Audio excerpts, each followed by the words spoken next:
Start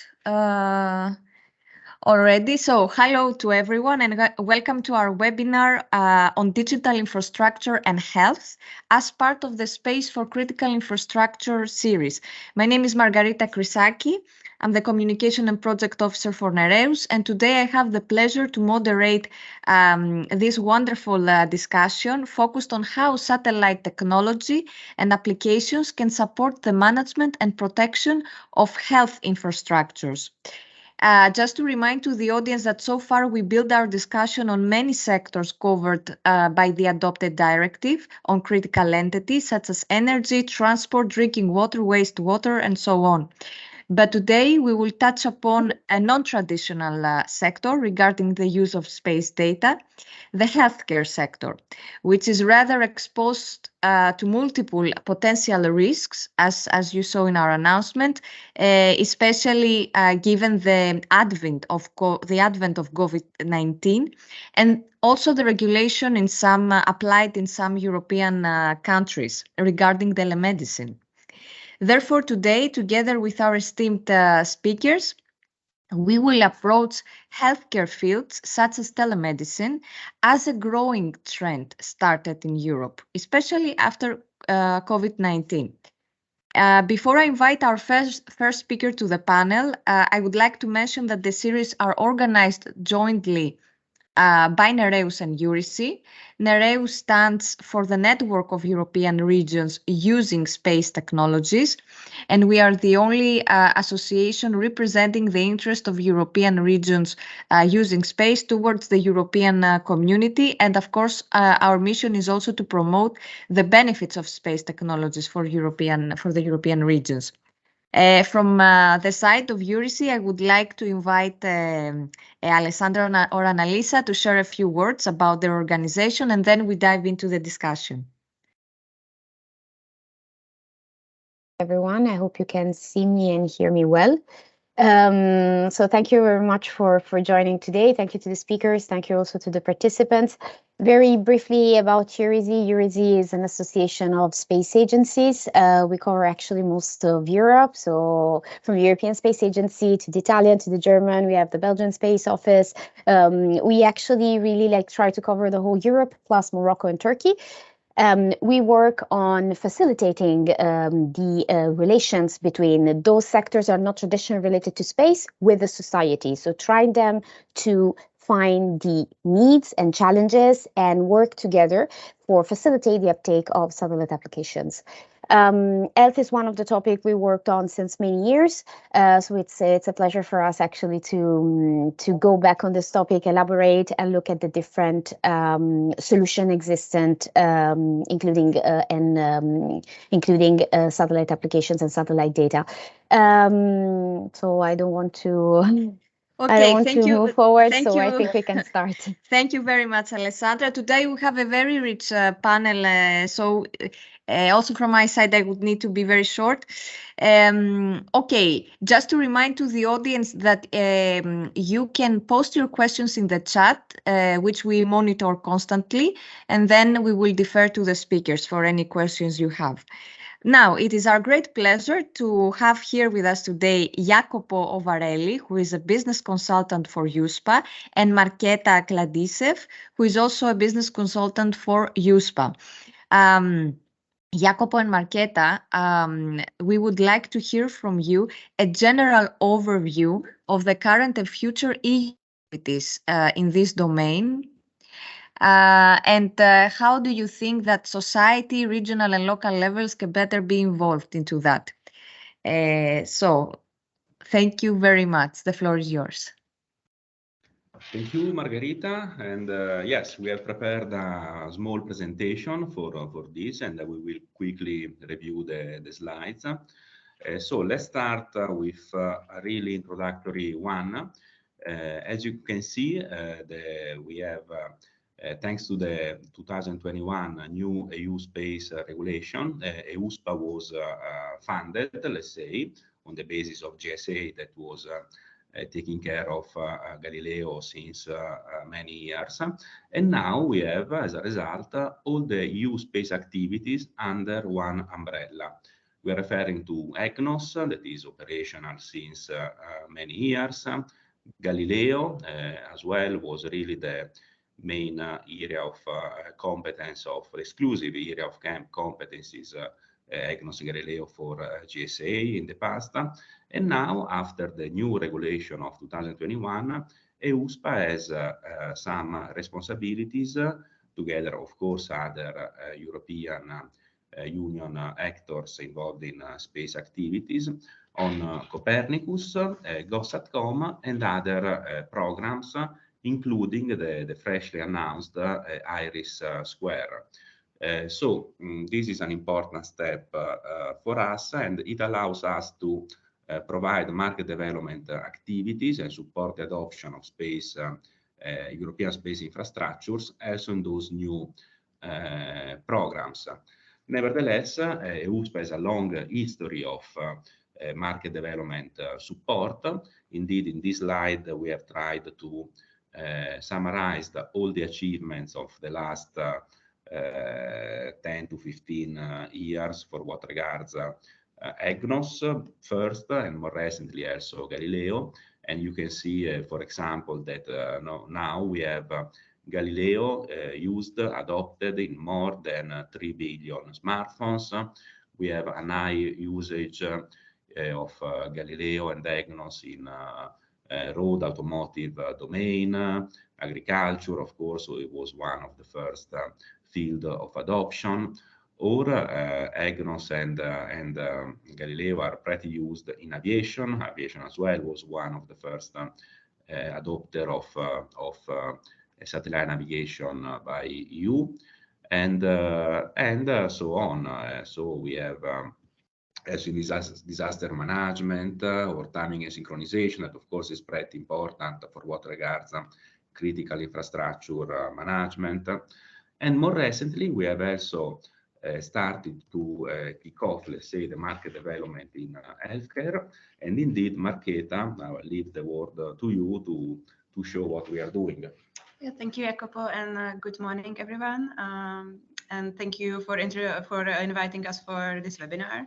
My name is Marketa Gladyshev. As Margarita said, I'm business consultant for market development team of EUSPA, and I'm working on healthcare topics. And Jacopo introduced different segments where the space applications are used, and healthcare is quite new at EUSPA. We are working on it around 1 year, I would say. And here I would like to give you a very general overview of some application area where we see the data are already used or there is a potential. So first group of application, personal applications and variables. So here we mean solutions or interfaces such as smartphone apps and variables with topics focusing on personal health, prevention, well-being, or fitness. And these applications are used by individuals with conditions such as allergies, asthma, heart disease, or fitness, well-being, and sport enthusiasts. We added here a chart from EUSPA market report, which is a freely available report analyzing trends and applications in Earth observation and GNSS in different market segments. And maybe just to mention, because I was speaking about variables, that for example, there is a big trend of growing number of shipments of these variables based on GNSS, meaning satellite navigation. And there was a growth of 30% between 2015 and 2020. Some of these applications you can see on the right side. So example of a variable is, for example, this UV bodyguard. It's an application that came from Copernicus Accelerator, and it uses Copernicus atmosphere monitoring data about UV index. And it warns a person before he gets sunburned. So it gives information about UV level. Another example, Oculus Tracker, is it's a application that came out of one EUSPA competition, and it's a GNSS tracker for alpine ski racers, and it's linked with an app that analyzes the sports person performance. Another example of Follow Me by Runblind, it's a precision guidance solution based on sound augmented reality. And finally, Passifo, it's an application using data from Copernicus atmosphere monitoring service about pollen. And it targets users with allergy or breathing problems, and it give information about pollen level, also prediction, and it gives personalized advice to them. A second group of applications we call public-private health surveillance. So here we mean solutions such as map services and platforms. And it focuses on health risk related to environmental conditions or environment-sensitive viruses. Users of these solutions are health organizations or insurance companies, NGOs, but also citizens. Or recently, we are also cooperating with or starting to cooperate with, for example, pharmaceutical companies who are also interested about data about air quality, for example, pollen, particulate matter, heat waves, and how they could leverage them in their work. I also included a chart from Market Report. It's related to climate segment, but those applications, EO-based climate modeling and climate forecasting, they serve as an input to those applications on the right side that are relevant to health. For example, heat wave, it's an application informing vulnerable people about the risk of upcoming heat waves. Or IQ Watch, it's improving air quality forecasts. Then early warning system for mosquito-borne diseases. So this project, it's a combination, or there are companies working on it, but also institutions and R&D and researchers. And they combine different kind of data, but also those from Copernicus, to identify where mosquito-borne diseases will occur based on different kind of data, including those about humidity, vegetation, and so on. And finally, EOMAP, another example, inland water quality monitoring for bodies of water.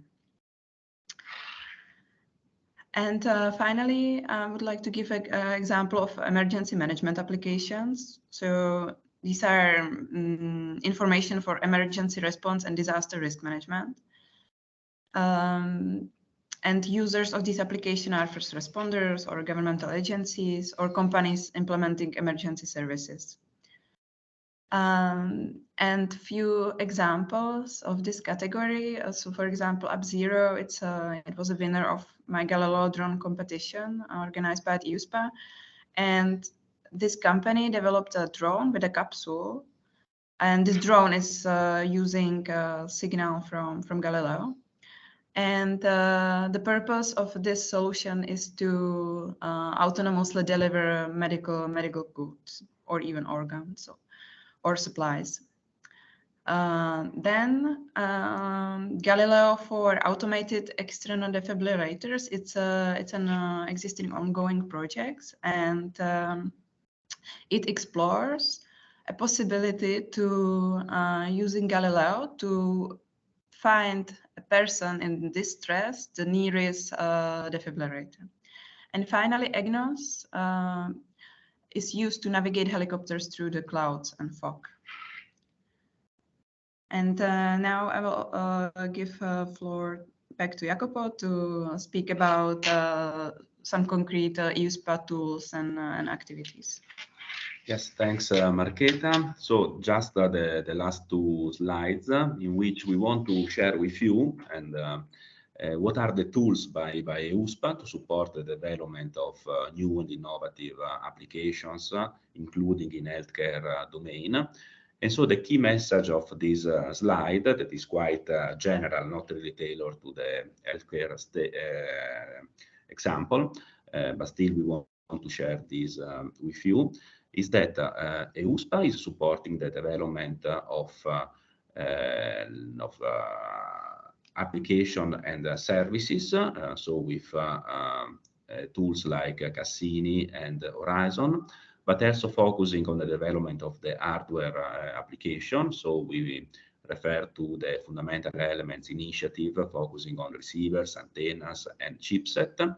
And finally, there are adoption grants, so focusing on the adoption of those solutions that so far have been focused on the aviation, but of course can be applied also in different domains.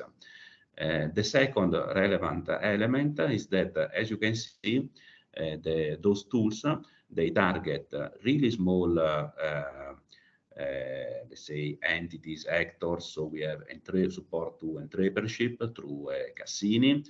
So in this case, we really talk about freelancer or micro companies.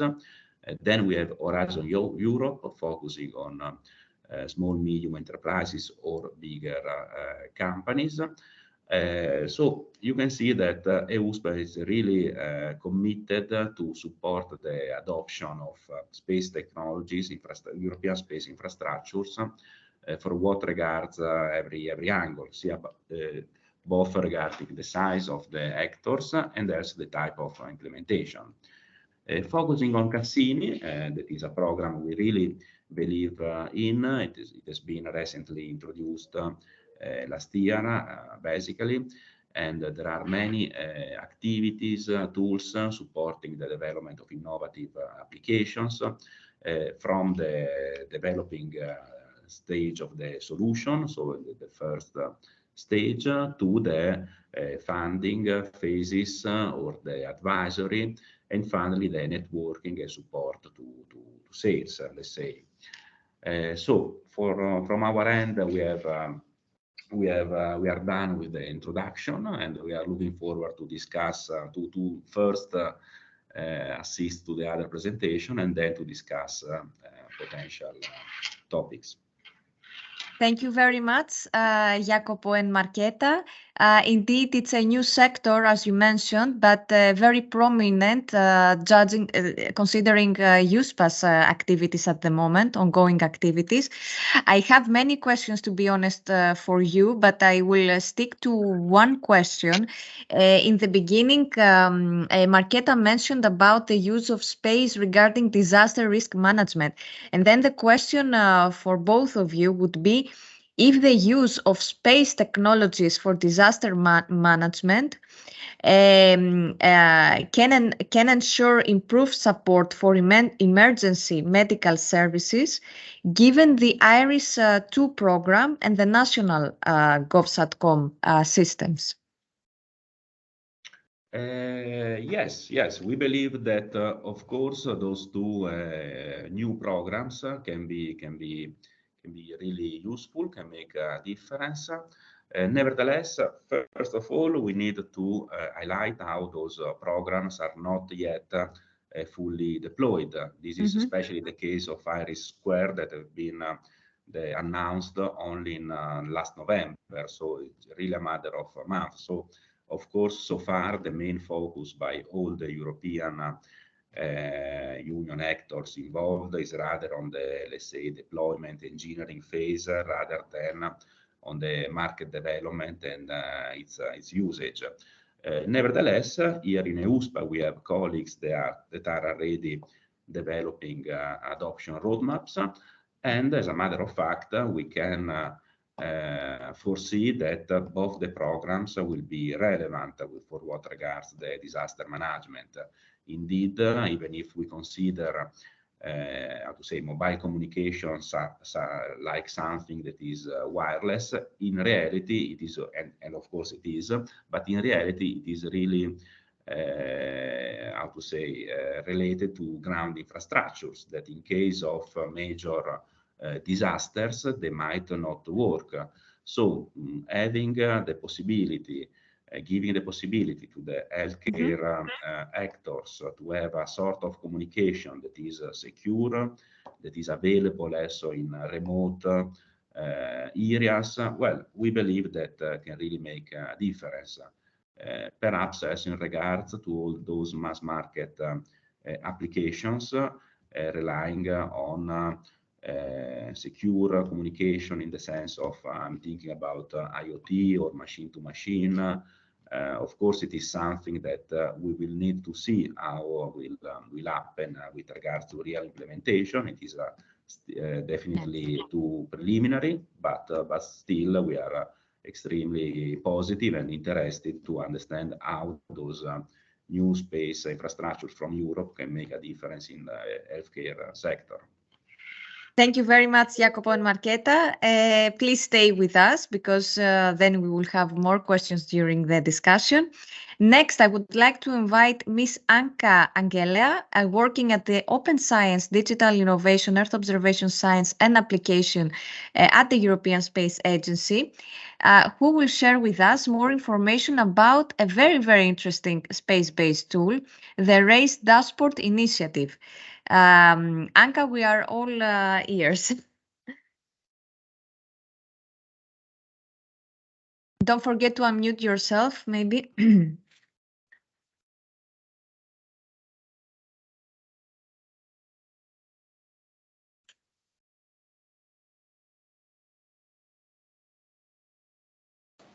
Yes, maybe better to unmute before sharing.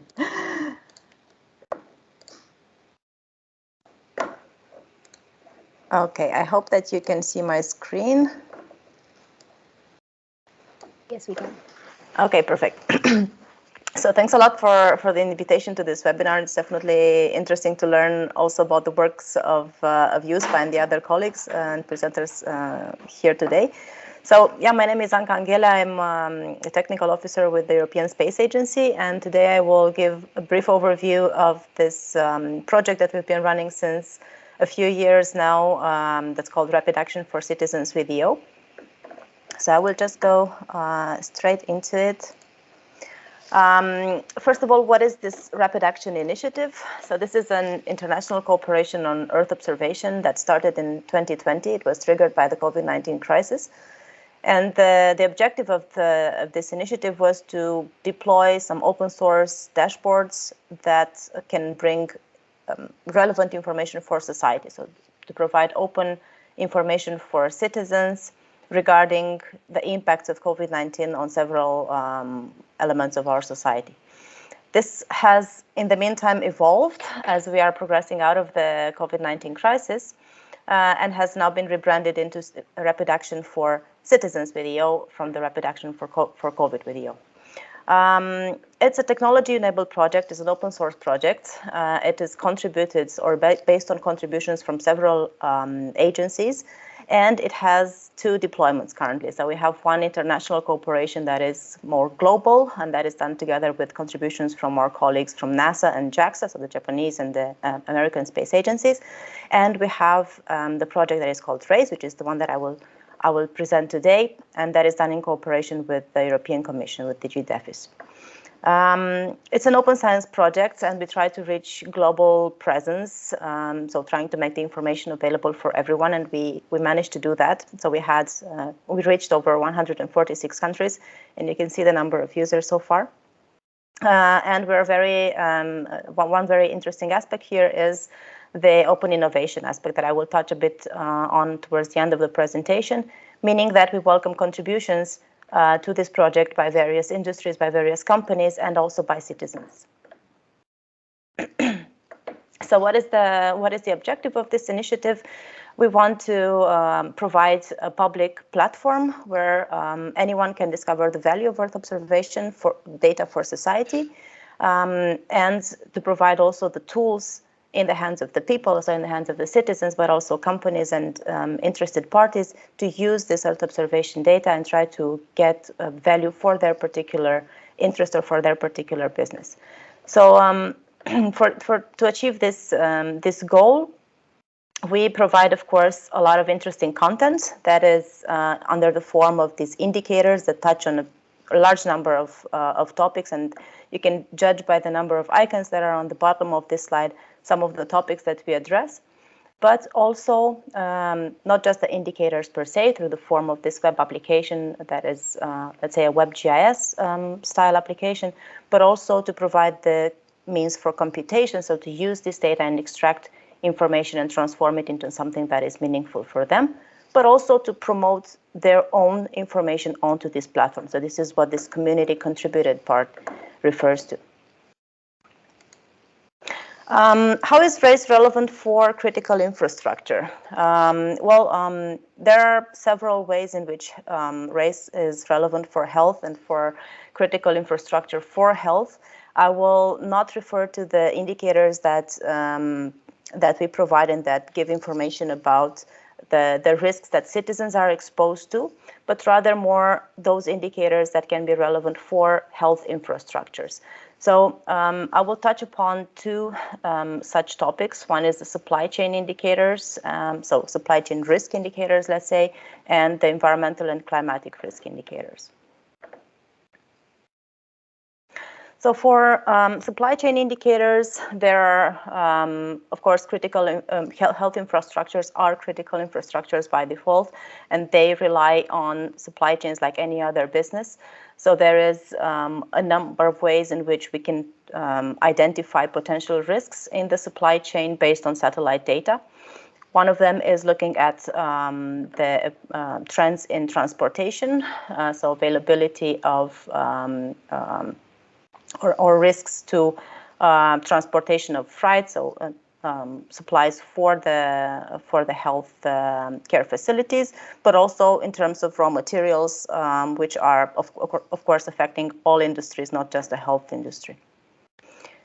So for the supply chain indicators, one way in which we look at this type of anomalies or risks is to look at the analytics over transportation of freight over land. So that is looking at transportation by trucks over highways and motorways. This is an information that we can obtain from Sentinel-2 imagery, given the high resolution that it has. And this is a map that is actually looking at the whole of Europe. It is a community contributed information provided by in the framework of a contest that we organized.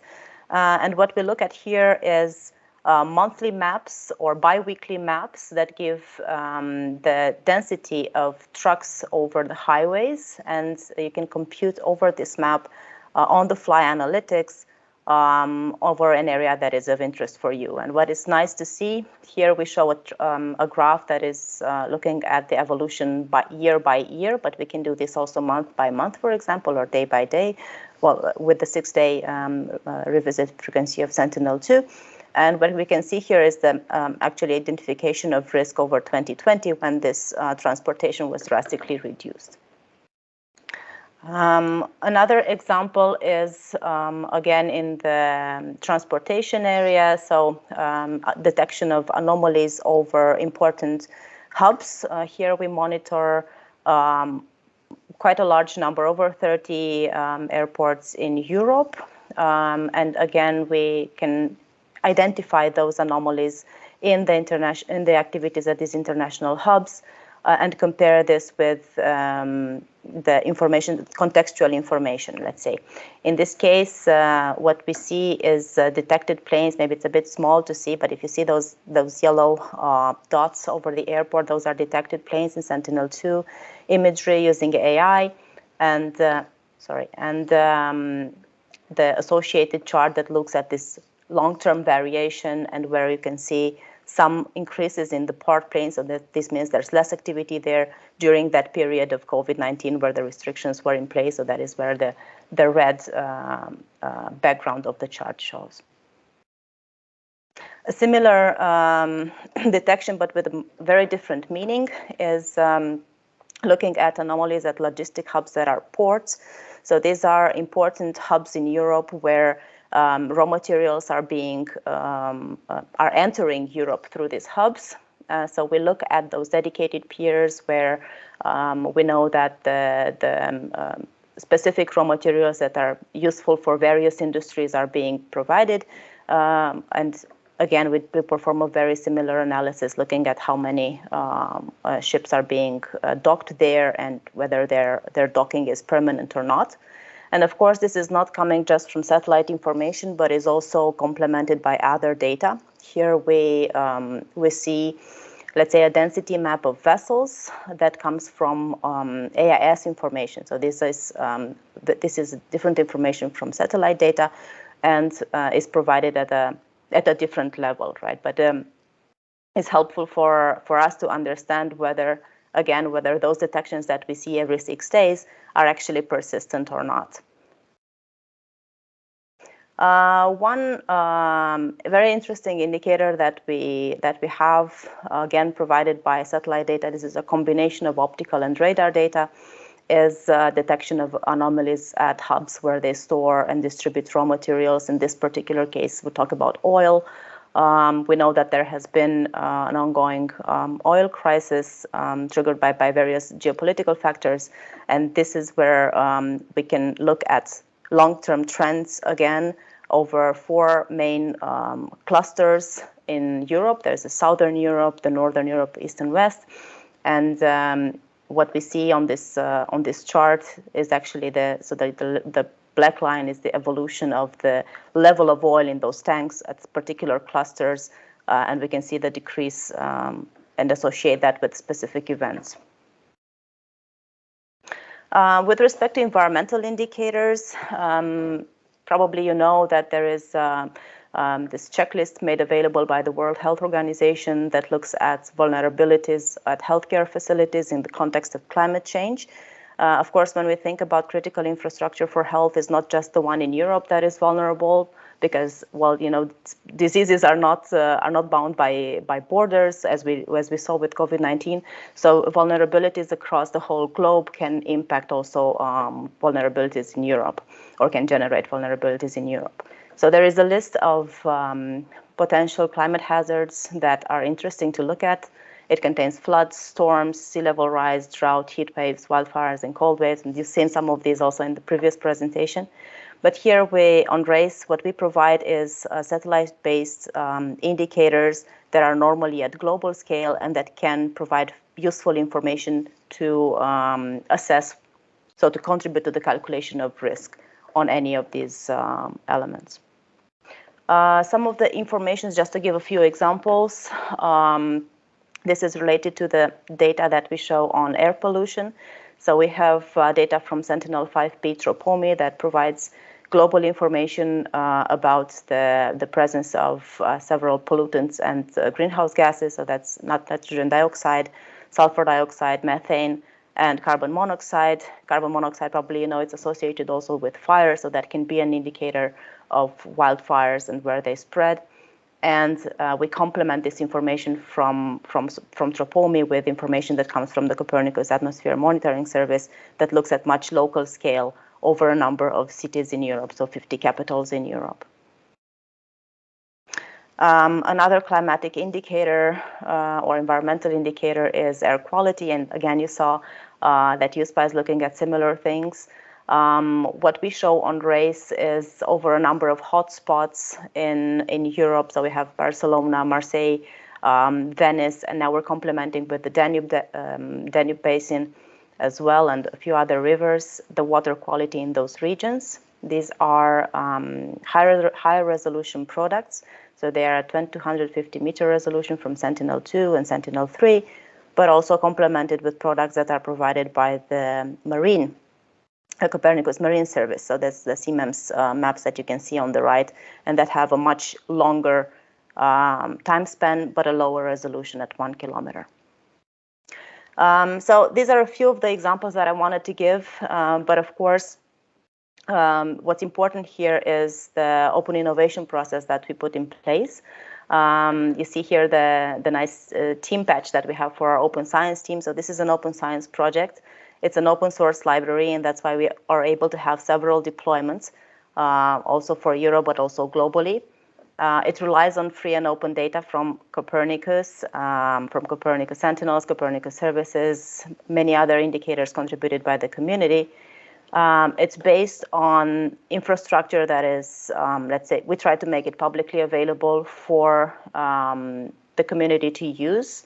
So to be able to not just visualize this information, but actually work with it and use cloud computing technologies to determine their own trends and extract their own relevant information. The sponsorship is done by ESA through a mechanism that we call Network of Resources. So I really invite everyone that is here to check it out, because there's quite a good opportunity to get access to this cloud computing information sponsored by ESA.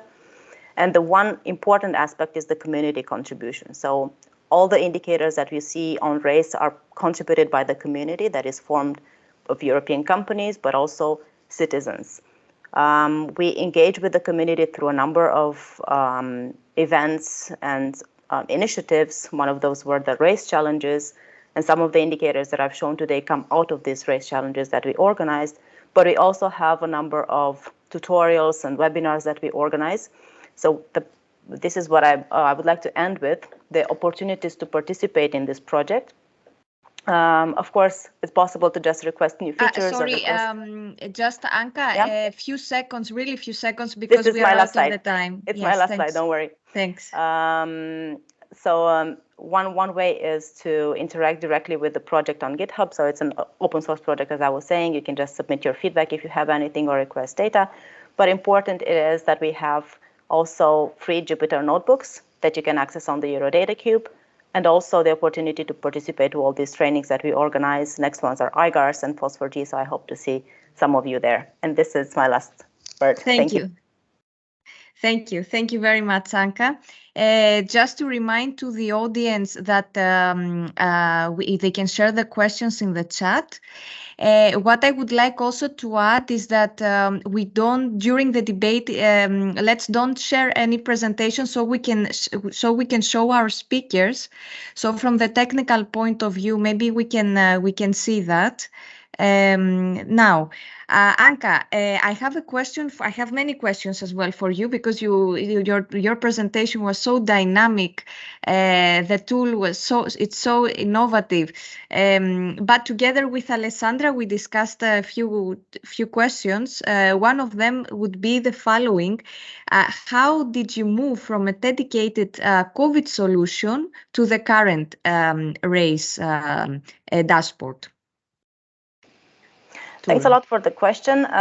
So how we moved is we saw that the tool, even though the pandemic was decreasing, we saw that it was continuing to be used by the citizens. And we interacted a lot, as I was saying, through all these events and trainings that we organized. So we realized that the potential of this tool is much larger than just focusing on one specific aspect, because global changes are relevant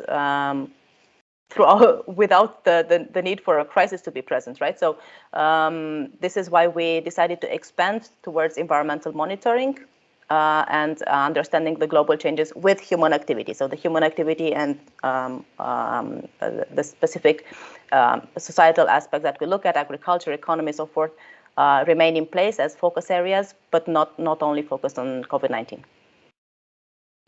Okay, thank you very much. So we heard the views from USPA, from ESA, and now we would like to welcome a private sector representative, Ms. Silvia Panicazzi, if I pronounce it correctly, a healthcare and telemedicine business developer from Engineers Company, and she will present to us her solution for the telemedicine sector. The floor is yours, Silvia.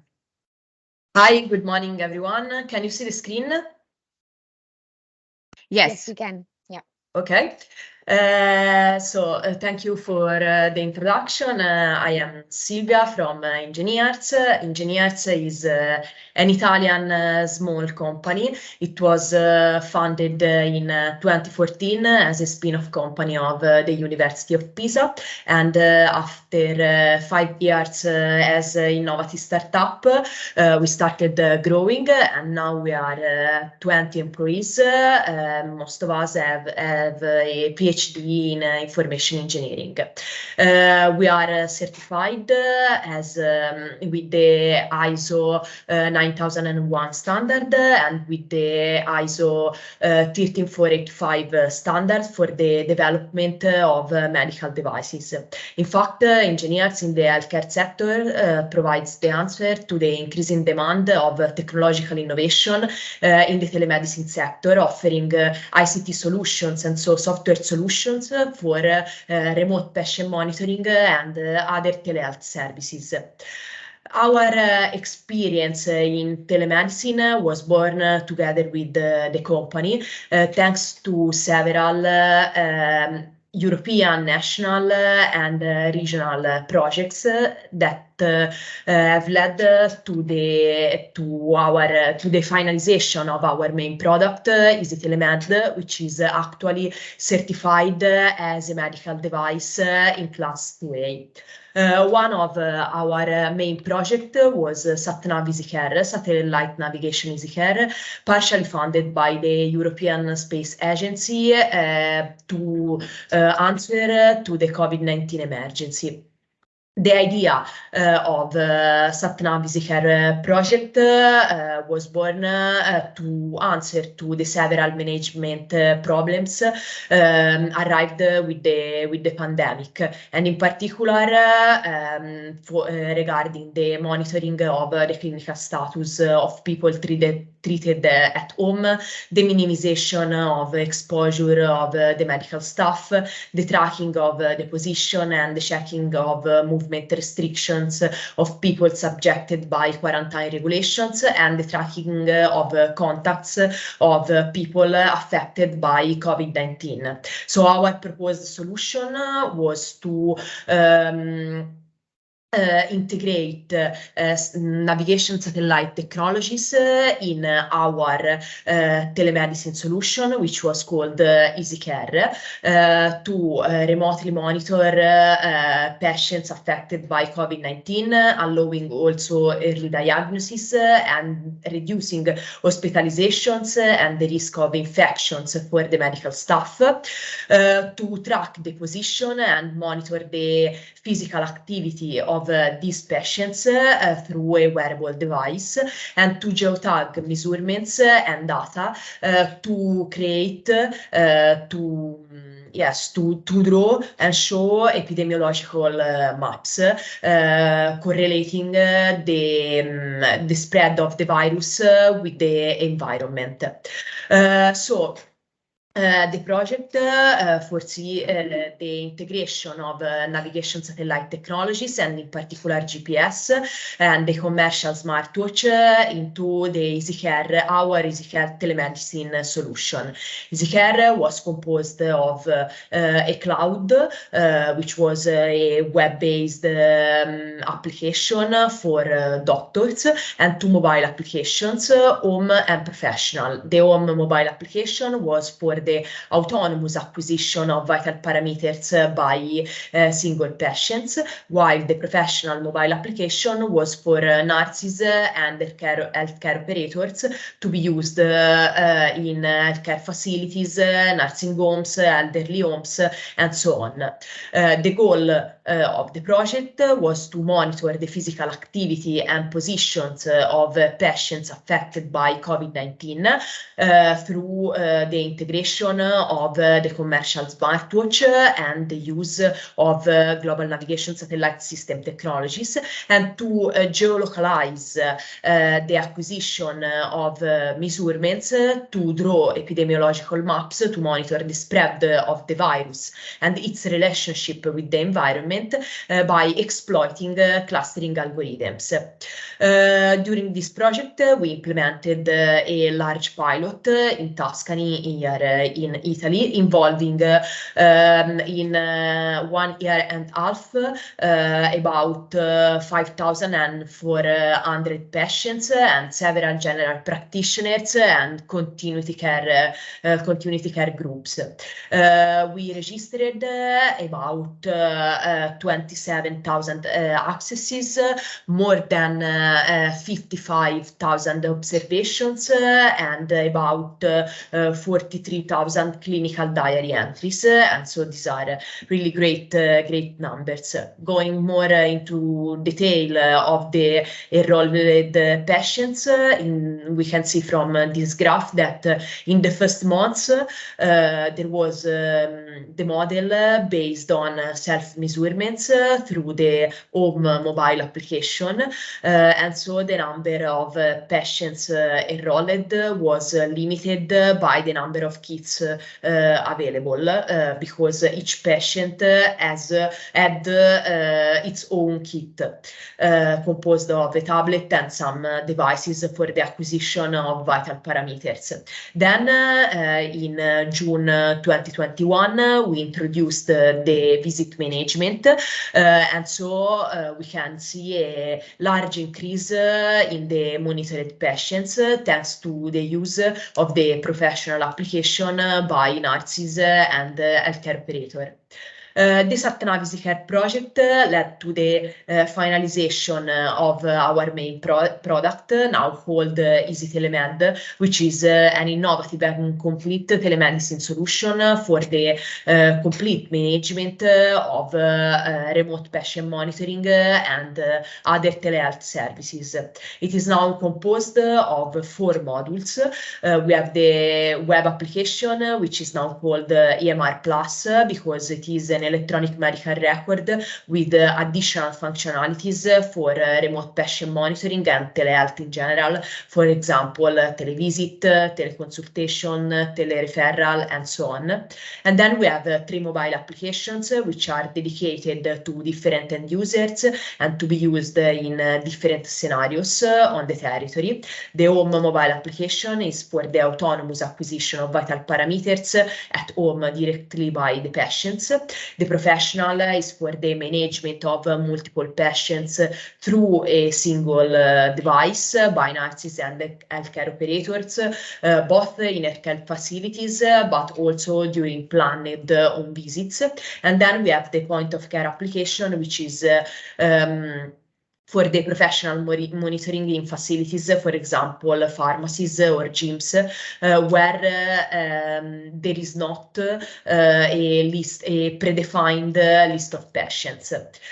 So, as I said, our Easy Telemed is certified as a medical device in Class 2A according to the latest European regulations, the MDR 2017-745, thanks in particular to the Atanavisy Care project. It is already operative because it was tested on more than 5,000 patients, and now it is used in several nursing homes here in Tuscany, and also the satellite navigation technologies are included in this version of the product. Doctors in particular appreciate that it is an all-in-one solution because it provides both remote patient monitoring and other telehealth services, and it is horizontal, so doctors can monitor with this single system patients with every pathology, thanks to the several devices, several Bluetooth devices already integrated. For example, during a few seconds still before we close the presentation. Last slide. So thanks to the several sensors integrated, we monitored COVID-19 patients, but now we can monitor other patients affected by chronic diseases, for example, patients affected by diabetes or by heart failure or other cardiovascular diseases. Its deployment is easy with commercial tablet, smartphone, and devices, and it was developed together with doctors to respond to their needs and to provide a really easy graphical user interface also for users not expert with technology. So thank you for attention, and thank you again for the invitation. Thank you very much, Sylvia. So hearing you talking about this telemedicine platform, I have a question. Since you represent also the private sector, what is the state of demand for these services? Is it something that Europe seeks at this moment at the private in the private sector? So thank you for the question, and so it depends. For now, we see that there is an increasing interest of telemedicine solution in all Europe, especially for pilots and projects by both the public and private healthcare systems. We see also that Europe is not so ready for telemedicine for now. So, as I said, they are asking for pilots and pilot projects, so experimentations. But I think that in the next future, maybe telemedicine will be regulated, and so the road for to exploit this kind of telemedicine solution will be easier also for small companies like engineers. Thank you very much. We will come back to you very shortly for the final questions. Now, I have the pleasure to introduce to you Miss Novi Dewan. She is a digital health expert based in Germany. Novi will share with us concrete examples of space-based applications within and outside Europe to support the health systems. Novi, you are a researcher, so we would like also to hear what is the situation from this point of view. Please, the floor is yours. Thank you so much, Margarita. Can you see my screen? Yes, you may put it in full screen. Maybe it's better. Yes. Oh, excuse me.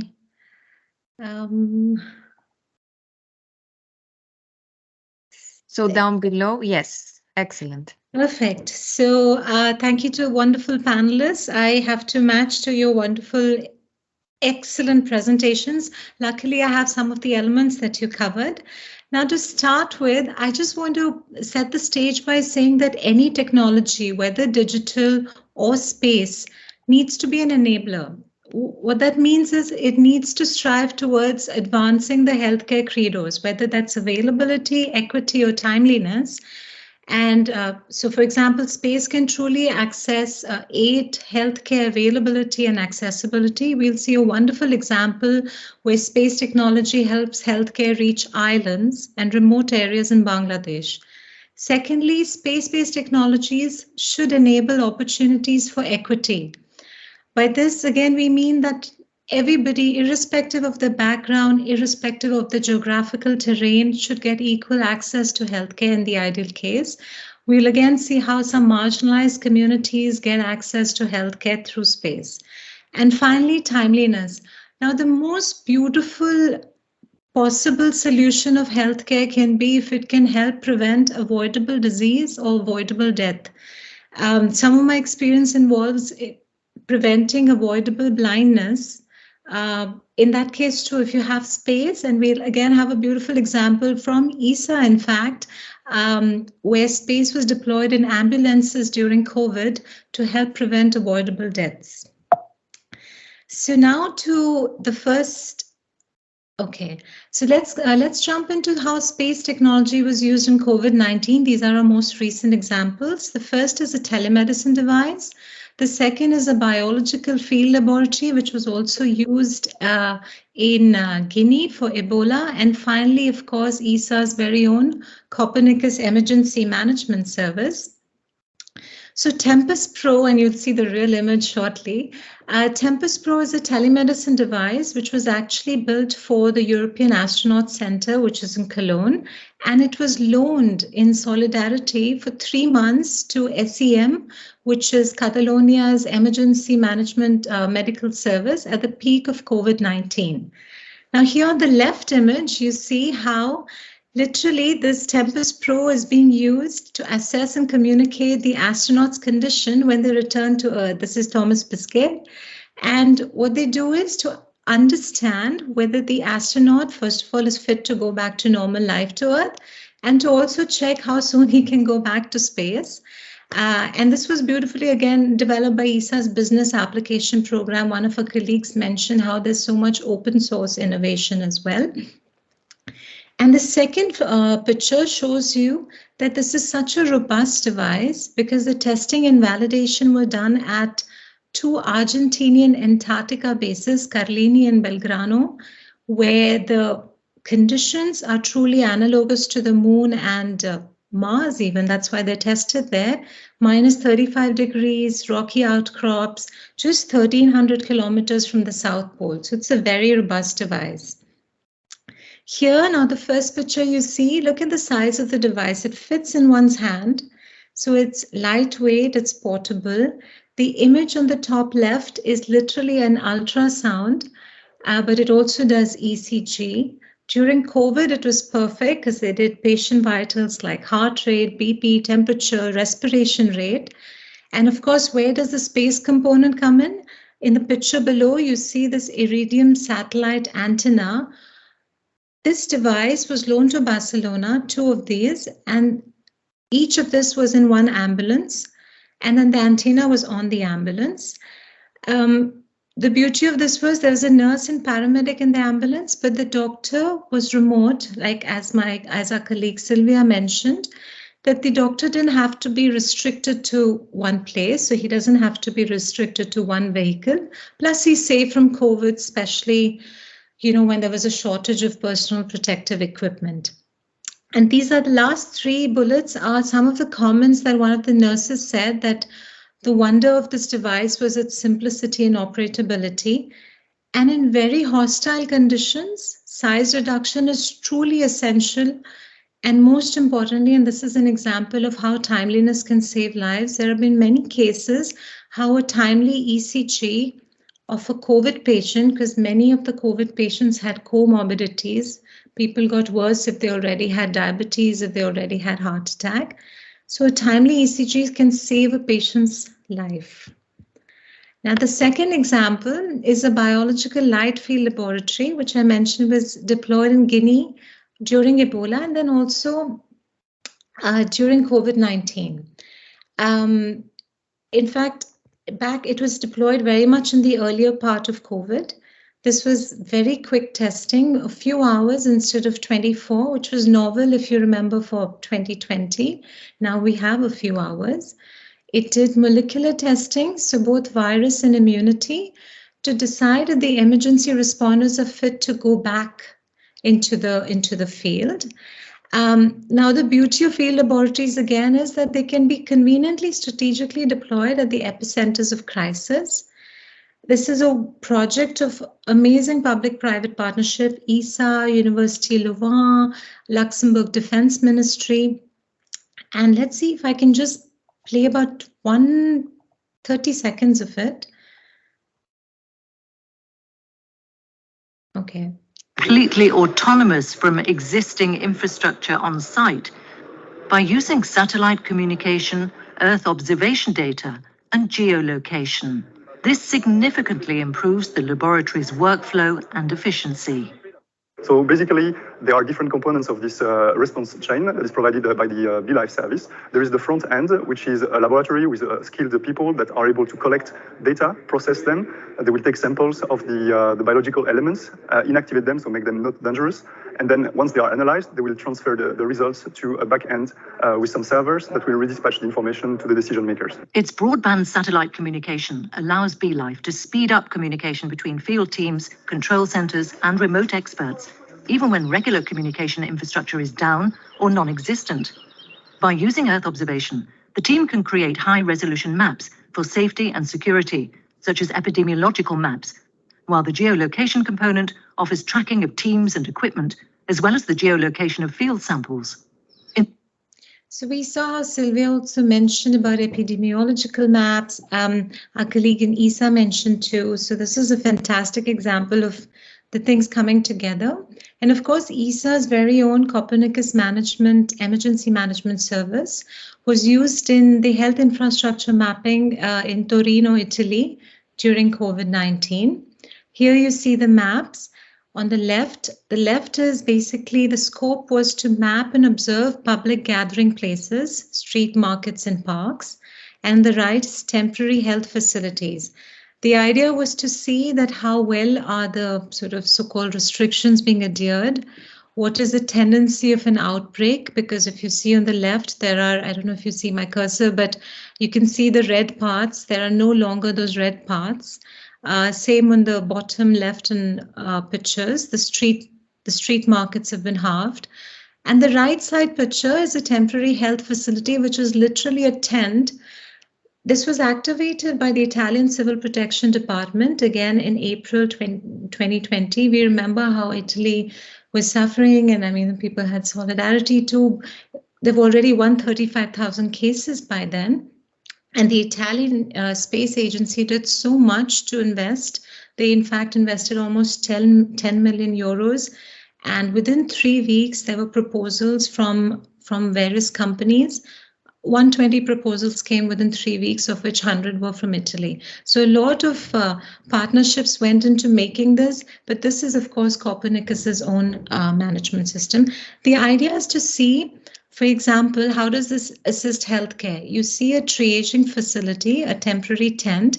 This is close to a hospital. So now you know that I can divert the flow to first go and get themselves checked in the triaging facility where they check for symptoms, and then you have less bottleneck, less capacity constraints at the hospital, which were already clogged. Now let's quickly jump to examples of space technology in other cases, so outside of COVID. The first is a drone example to transport chemotherapy. Our colleagues in USPA mentioned this Ab0 company, and this is kind of similar. And the second example is a floating hospital in Bangladesh, close to the region where I come from. I come from India. Space for chemotherapy. So now bowel cancer, what's the situation? Bowel cancer is the second deadliest cancer in the UK. Of course, they have matched this with timely screening because timely screening can prevent the disease altogether.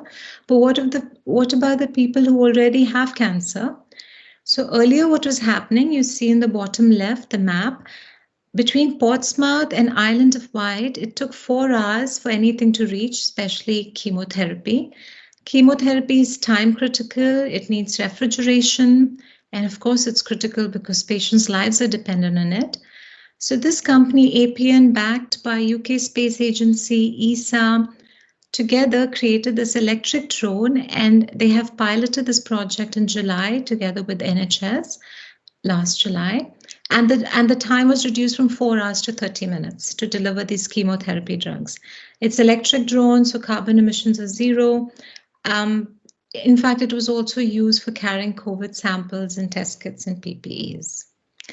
Novi, maybe I have to cut you in this point because we are out of the time, and the audience, we will share your presentation with the audience so they will be able to read the other examples. What I would like to ask you, maybe now we can stop sharing the presentations. Yeah. You mentioned that originally you are from India. So telemedicine is a traditional field in India already in the 60s. Vikram Sarabhai, the founder of the Indian space program and the promoter of telemedicine, initiated the use of this field. Therefore, my question for you would be the following. What is your recommendation based on this experience and coming from this country for the uptake of space activities in the health sector? What would you advise Europe? What are the best practices from India that we can also keep in mind? Thank you, Margarita, for the question. So I'll explain with an example. Apollo Telehealth Network Foundation actually is a network of hospitals in India, telemedicine, largest network. They have about 800 centers. And one example from them is, in fact, they've already touched 13 million lives, 16 million cases. One example from them is at 13,000 feet in the Himalayas, they're doing telemedicine, again with the help of satellite. This is an organization that started telemedicine in 2020, the world's first telemedicine network to deploy VSATs and marine VSATs. Now, learning from India and Indian Space Research Organization, I think there are three main points. One is context, second is innovation, and third is partnerships. So partnerships go a long way. A lot of the telemedicine, for example, the 13 million cases are a result of not just partnerships between hospitals and governments, but also the space and the private people coming together. We've seen beautiful examples with ESA and USPA also how that really spurs innovation, which leads me to the second point. With innovation, I think why India seems to suddenly make breakthroughs or leapfrog like Africa perhaps is because of constraints. Many times people say innovation means think outside the box. But what Indians try to do is they limit the constraints of the box. Mm-hmm. So the more you limit the constraints, the more the parameters that are restricted, you have to innovate. For example, the Mars mission, India's Mars mission was cheaper than the Hollywood movie that was made about the Mars mission. So you can imagine that's because the budget was very less. And finally, context. In Europe, for example, in India, I've told you about the terrain. In Europe also, the terrain is so diverse. In Germany, for example, you have an aging population. Now, if you want to install telemedicine there, we have to start backwards. For example, the older people, they're fairly risk averse.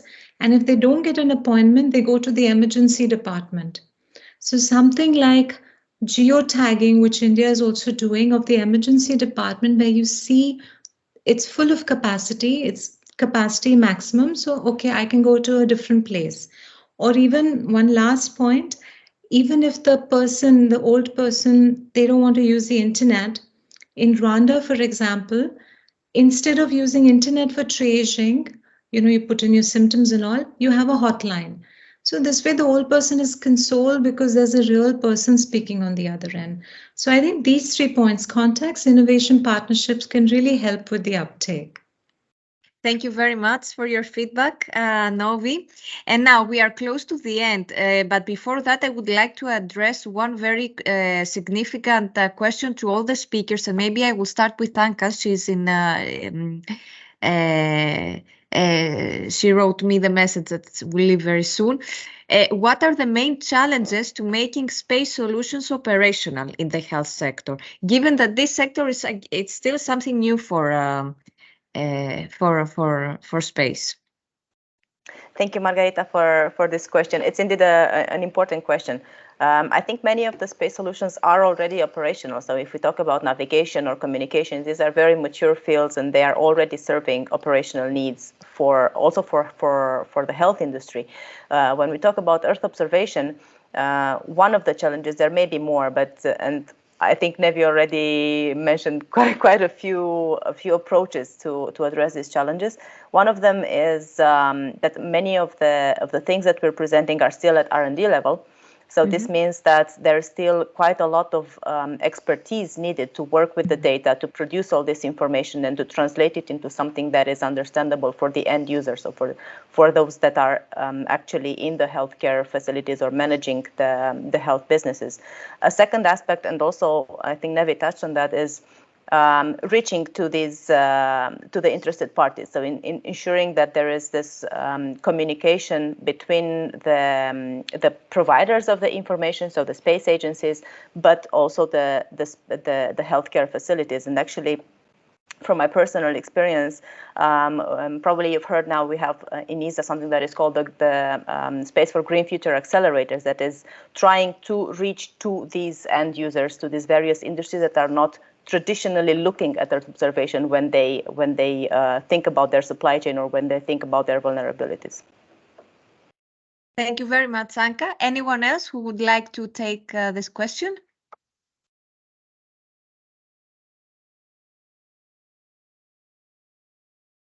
You can, Silvia, Marketa, or Novi, please feel free to take the floor.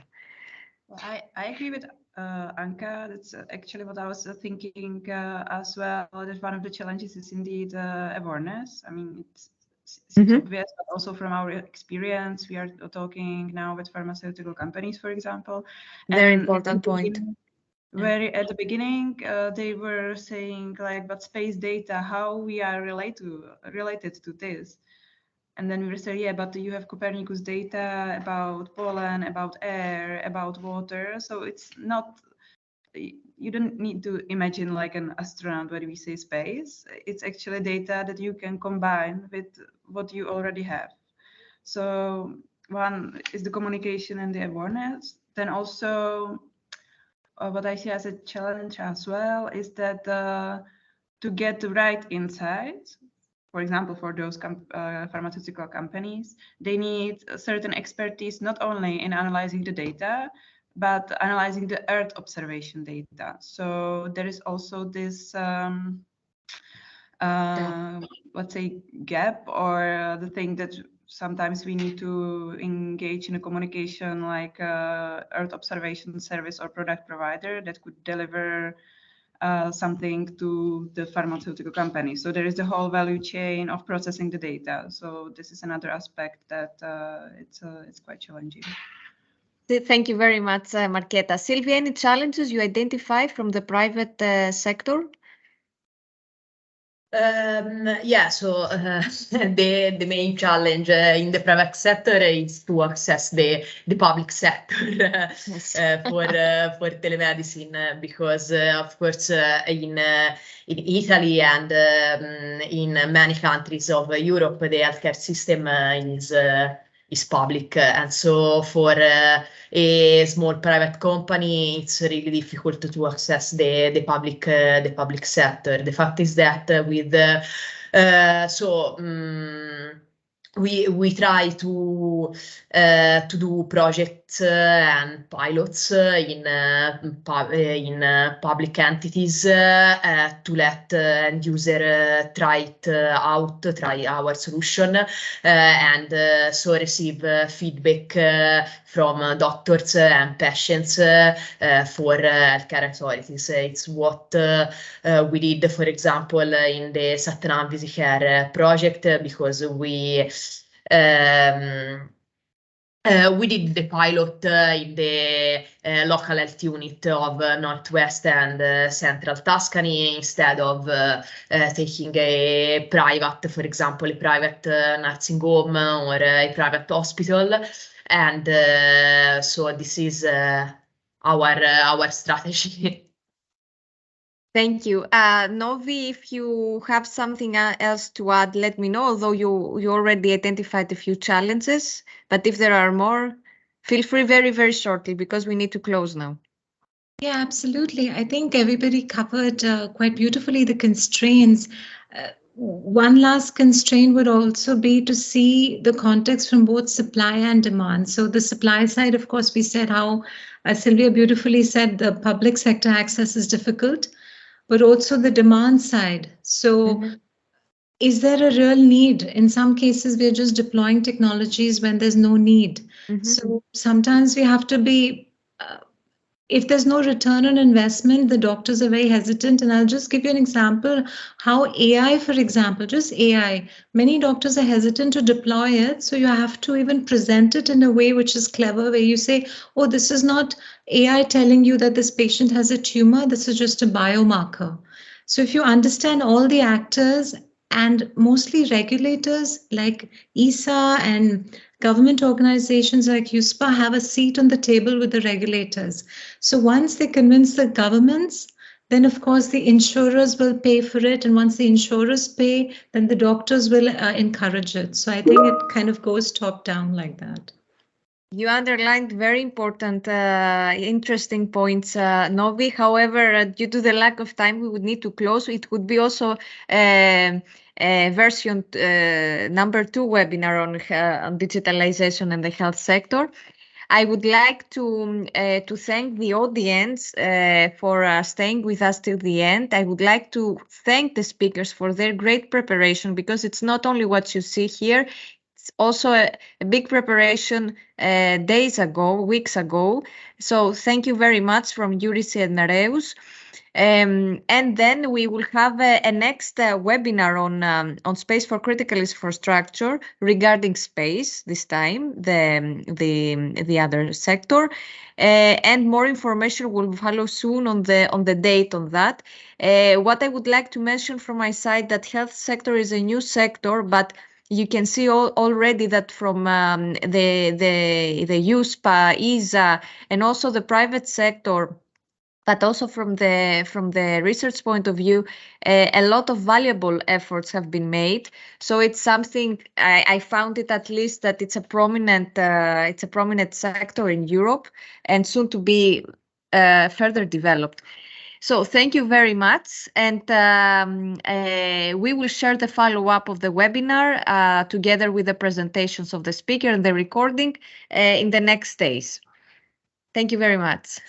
Thank you very much. Thank you. everyone. Bye. Thank you. Bye-bye. Bye.